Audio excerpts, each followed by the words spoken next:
એમાં આજની double face દુનિયામાં માણસોને ઓળખવા કે રામ છે કે રાવણ. ઓકે સાંભળ, બહુ ઈઝી છે. જ્યારે રાવણ છે ને ઈ લંકામાં ભગવાન શિવની પૂજા કરતો હશે, તઈ એનું વર્તન અને માં સીતા સાથેનું વર્તન ફરક હશે ને. હે, જે રાવણ ભગવાન શિવની પૂજા કરતી વખતે જેટલો નિર્મળ દેખાતો હશે, એટલો જ્યારે હનુમાનજી જ્યારે લંકામાં ગયા તો એટલો બધો નિર્મળ નહોતો. કે એના સગા ભાઈ એને કીધું કે માં સીતા દેવી છે, તો એ સાચું બોલવા માટે એને કાઢી મૂક્યો દેશમાંથી, કાઢી મૂક્યો ને.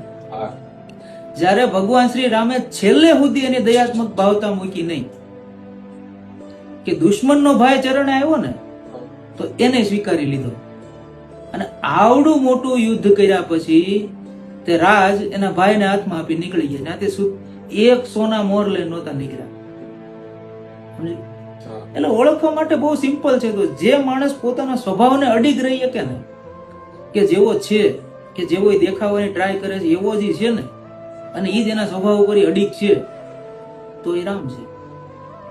અને પછી તો કે એમ કે મોઢે રામ રામ ને કામ પછી તો એ રાવણ છે.